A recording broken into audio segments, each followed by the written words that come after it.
ya, dialah yang telah menurunkan kitab Al-Quran kepada kamu. Kamu ni Nabi Muhammad SAW. Di antara isinya terdapat ayat-ayat yang muhkamah. Ayat muhkamah ni ayat yang tepat kehendaknya begitu. Bukan dari takwil-takwil terus saja. Muhkamah. Muhkamah asal maknanya ayat yang kuat, kokoh, tak payah ditakwil-takwil. Tu muhkamah. Contoh misalnya aqimus salah, dirikan sembahyang, tak ada nak ditakwil-takwil lagi dah. Ya.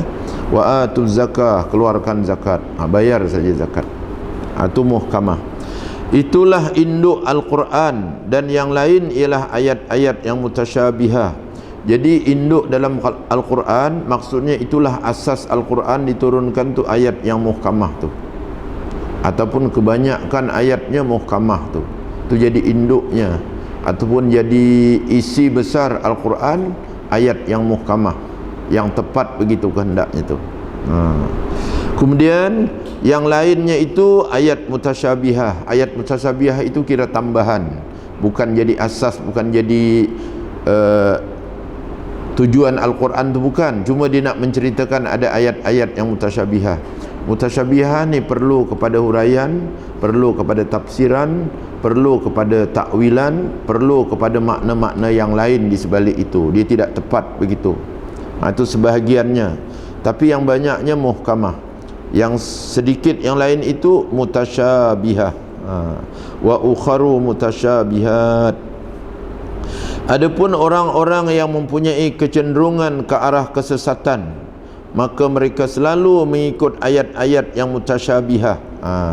Orang yang suka nak mengelencong-lencong lah, nak menyeleweng-nyelewengkan ayat ni, dia suka cari ayat yang maknanya tidak tepat, yang maknanya ada tersendiri, boleh ditakwil, boleh dimakna itu dan sebagainya. Jadi orang yang suka nak mengelencong, menyeleweng ni, dia suka ambil ayat mutasyabihat. Contoh dalam sini nanti tajuknya, asalnya itu ialah macam kelahiran Nabi Isa, ada diceritakan. Jadi ayat itu dia tidak tepat, jadi boleh dimakna begitu, makna begitu. Jadi orang yang suka nak menyeleweng ni dicari ayat macam tu. Itu yang dikatakan Nabi Isa ni anak Tuhan, Rohul Kudus dan sebagainya. Itu contohnya lah kan, itu mutasyabihat. Padahal itu ada huraian dan tafsirannya tersendiri. Jadi jangan nak cuba dicarikan makna-makna yang semua boleh tu, ke sana ke sini pun boleh. Jadi orang yang suka nak menyeleweng, dicari ayat mutasyabihat. Itu dia kata, adapun orang-orang yang mempunyai kecenderungan ke arah kesesatan, maka mereka selalu mengikut ayat-ayat yang mutasyabihah kerana hendak membuat fitnah. Jadi nak buat macam-macam. Contoh misalnya lah, itu yang nanti kita cerita tentang Nabi Isa. Yang lain banyak lagi.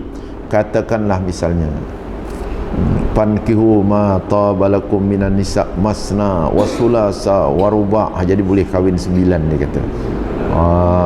Dia pergi ke situ pula sebab dia suka yang itu tu.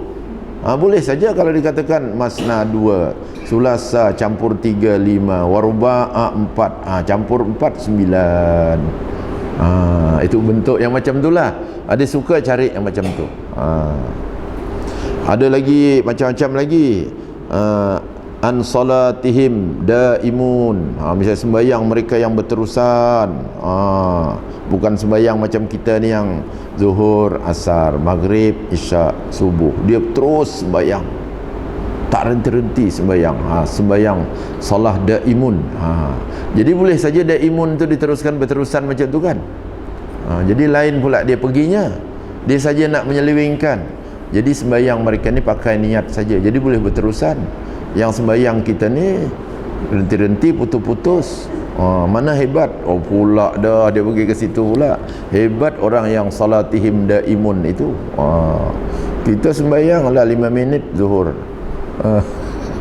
Dia kata daimun. Macam-macam lah, itu contohnya lah kan.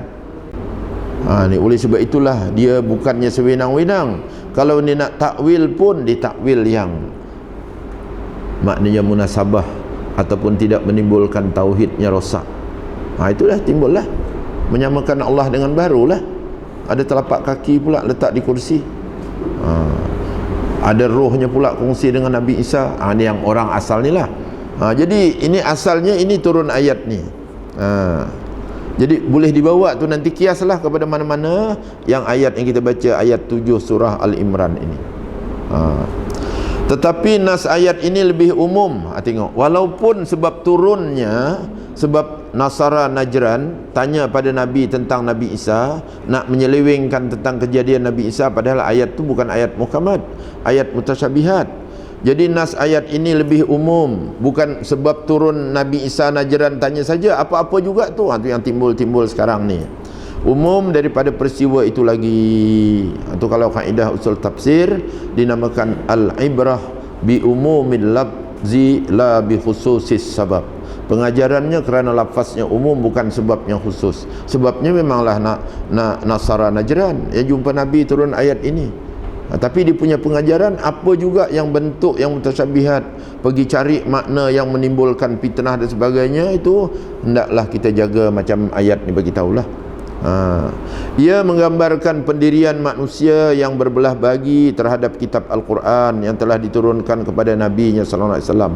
Bukan Nasara Najran saja, menggambarkan umat Nabi Muhammad juga berbelah bagi tentang mengambil ayat-ayat yang diturunkan oleh Allah, yang diambilnya yang mutasyabihat, yang muhkamat ditinggal, padahal itu muhkamat itu yang jadi induknya. Ini tambahan saja cerita untuk memberitahu. Jadi kita pun banyak juga macam tu. Bila saya cerita tu timbullah macam-macam. Bukan Nasara Najran saja, bukan Wahabi saja. Kadang-kadang kita pun sama juga. Ayat ya ayyuhallazina amanu kutiba alaikumusiyam ambil, ya ayyuhallazina amanu kutiba alaikumul qisas tak ambil pula. Padahal dua-dua tu ayat muhkamat semua. Itulah yang dia katakan sebab turunnya ni khusus, tapi pengajarannya umum. Apa sebab kata Asyid Sekutub? Bukan orang Nasara Najran saja, tapi orang kita pun juga dengan ayat Quran ini ambil yang mana patut diambil, yang lain tu tinggal. Jadi Nasara ni ambil yang mutasyabihat, yang muhkamat tinggal. Ala kulihal, yang kita ni yang muhkamat itu ambil satu tinggal tiga, ambil satu tinggal dua.